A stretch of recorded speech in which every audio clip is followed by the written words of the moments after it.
guys, good afternoon. Welcome back to my YouTube channel. So ayan, ang gagawin natin today is yung ating carnation flower. So ayan. So dito kailangan mo siyang lagyan ng bulak, and then lalagyan mo siya ng tali dyan, itatahian mo, which is yung kulay din lang na ganito para mag-press siyang ganyan.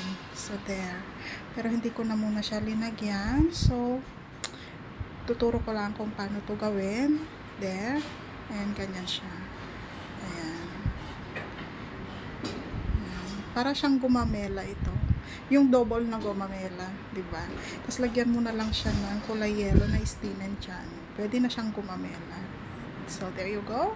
So let's start. So I'm still using number 2 hooks. Yan talaga yung ginagamit ko. Hindi ako nag-change ng number. So blue naman yung ating gagawin today. And we need 4 ply yarn. Ayan, yung green. Kanya magiging sepal. So, we have scissor. So, let's start. Ito munang kanyang pinaka-sepal ang gawin natin. So, we need to do a magic ring. Ayan. And 12 na double. So, chain 3 muna tayo. There. Chain 3, then double. So 1, 2, okay, so gawin nating 12. Okay, there you go. Tapos na natin yung 12. Hindi natin isasali yung tatlong chain kanina, yung una. So let's start. 2, 2, 4, 6, 8, 10, 12. Hindi kasali yung tatlong chain kanina na nauna. So, there you go. Ay, nako, hindi ko siya nahila. So, there.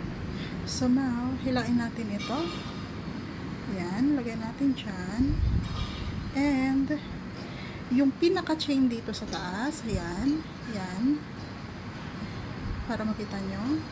Yung 1, 2, and 3. Yung pang-apat na chain, ayan, dyan ninyo siya kukunin, yarn over and close. So let's start again. 1 and 2 and 3. Okay, then 12 ulit na double. So every chain, so 1 in every chain is double. So, gawin natin na ganito is isang round na to. 1 round hanggang 4 na round. So, tapusin lang natin. So, there you go. 12 na siya. And we need to yarn over and close. Ayan. So, 1, 2, 3. 3 chain. Then, the first slip double again. 1 in every slip double, make it 12. So round 3 na tayo, tapusin lang natin ulit hanggang sa round 4. So ayan, tapos na natin, yarn over ko na and sara na natin. So ayan, and then baliktarin natin yan.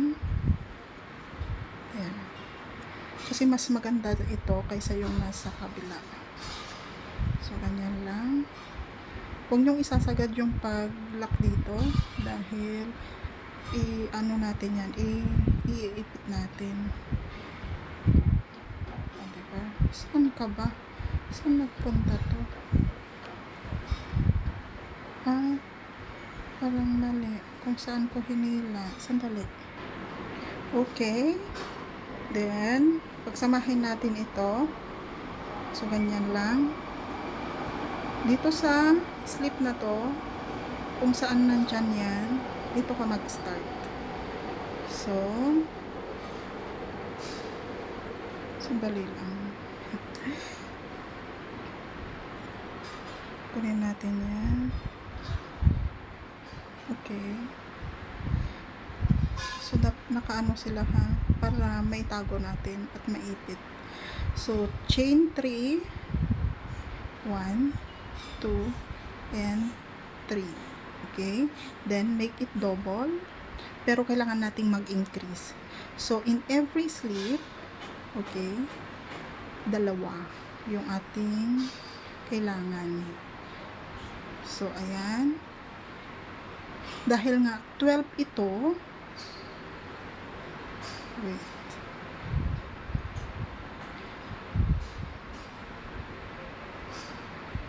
Dahil nga 12 ito, kailangan gagawa tayo ng 24 na double. So, 1, yan, same slip, kung saan yung butas na pinasukan, dun din lang.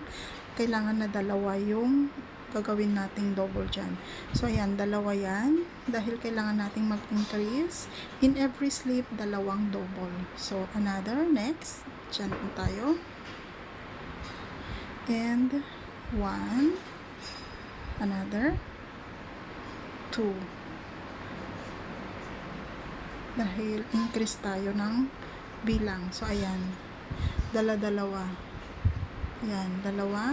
So, lahat ng slip, yung round 5 na to, kasi round 1, round 2, round 3, round 4. So, round 5 na tayo.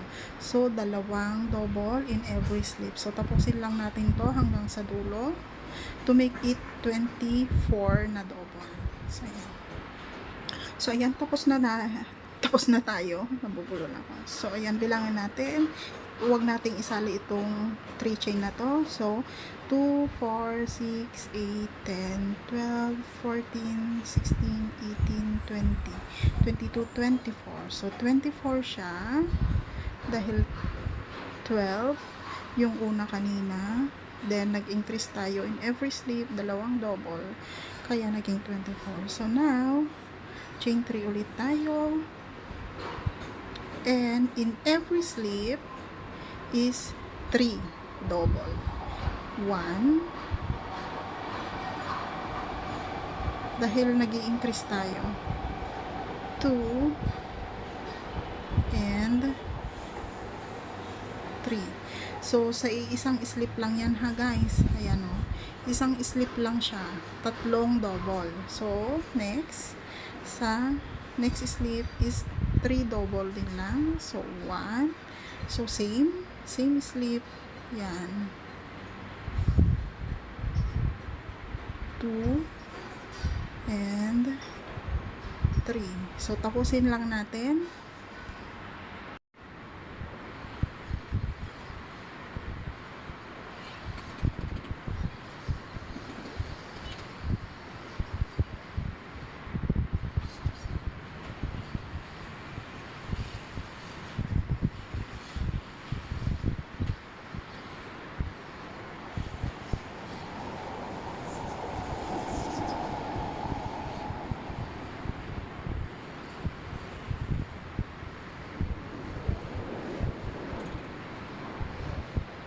Okay, tapos na yung ating increase. Yan, tapos na yung ating increase. So, yarn over dito sa pinakaunang top ng chain. Then, yan.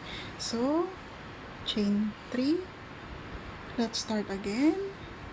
Then, 2 double in every chain. Kanina, 3.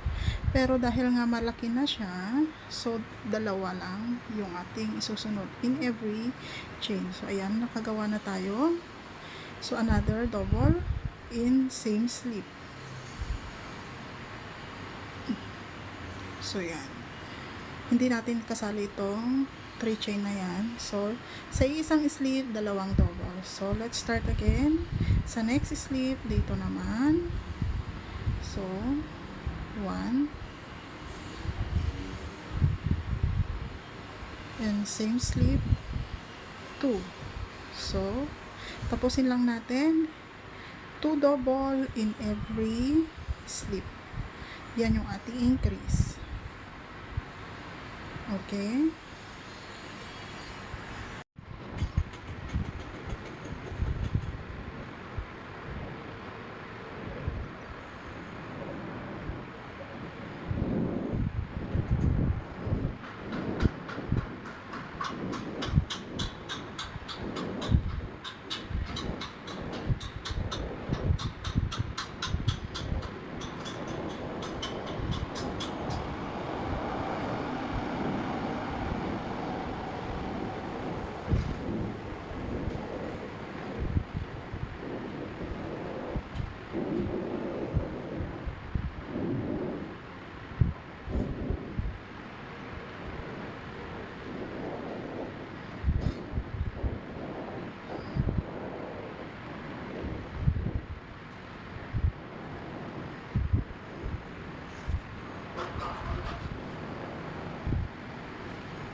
Okay, tapos na tayo.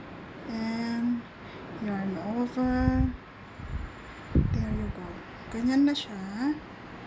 Now, kailangan natin maglagay ng ruffles. So, we need to chain 3.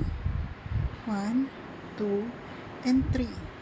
So, ilagay natin dito sa every slip.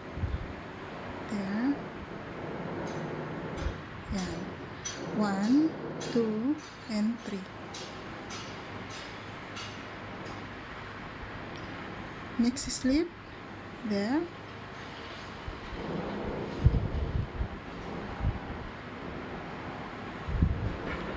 One, 2, and 3. Next slip. There. 1, 2, and 3.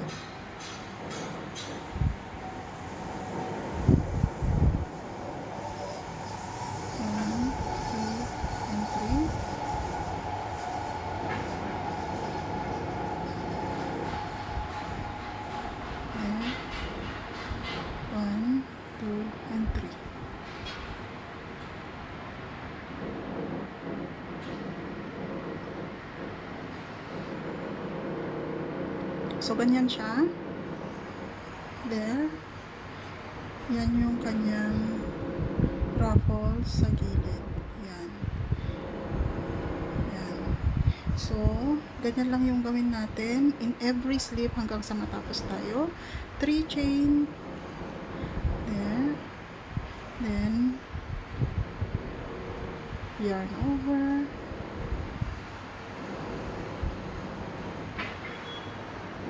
Okay.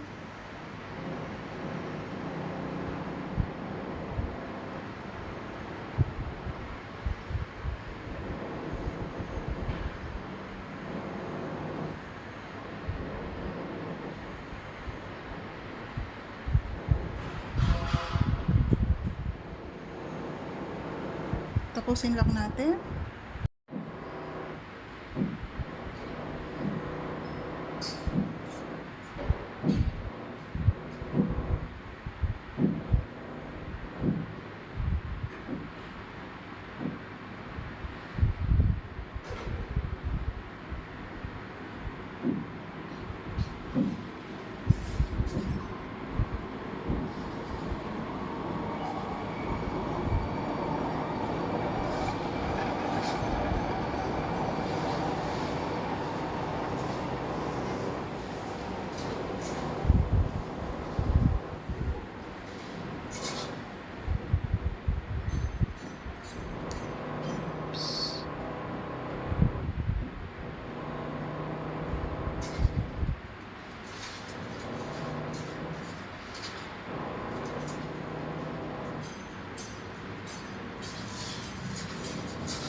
So, ayan. Tapos na yung ating carnation flower. So, Lagyan natin ng bulak dito para naka-umbok siya. Ganyan. So, there. And, para hindi siya makitang ganyan, is kailangan nating lagyan ng tahian natin dito.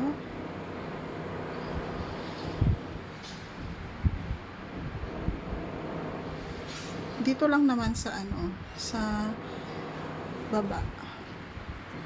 Yan, dito. Yan.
So, ganyan siya, guys. Sandali lang. Mahirap hilain.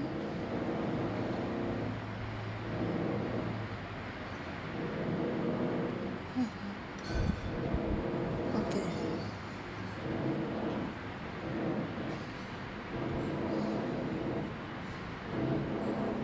So, ganyan siya. Para hindi makita yung bulak sa gitna. So, bago nyo ilagay yung inyong mga stick, lagyan nyo siya ng glue dito. So, lagyan nyo na siya ng glue dyan. Then, lagay nyo to.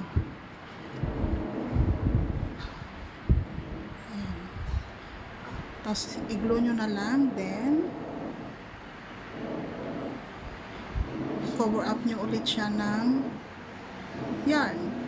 Tapos yung kanyang lips. So, ganyan lang siya, guys. There you go. So, nakikita yung yung kanyang, kailangan nating higpitan to. Ayan. So, nahigpitan na. So, ganyan siya. Para hindi makita yung nasa loob. And, at yung kanyang sepal ay nakaumbok. Pwede naman, ilagay nyo muna yung stick bago nyo siya lagyan ng bulak para hindi hassle sa inyo. So, ganyan siya, guys. There you go. Yan yung ating carnation flower. There. Ito naman yung iba. Kung gusto nyo yung nakabuka lang na ganito, pwede naman. There. Pwede rin tong gawing gumamela. Ganyan siya. Lagyan nyo siya ng kulay yellow stamen na naka-uslit. Or kulay red. Red ba yung stamen? Pwede nyo siyang i-stitch. Ayan.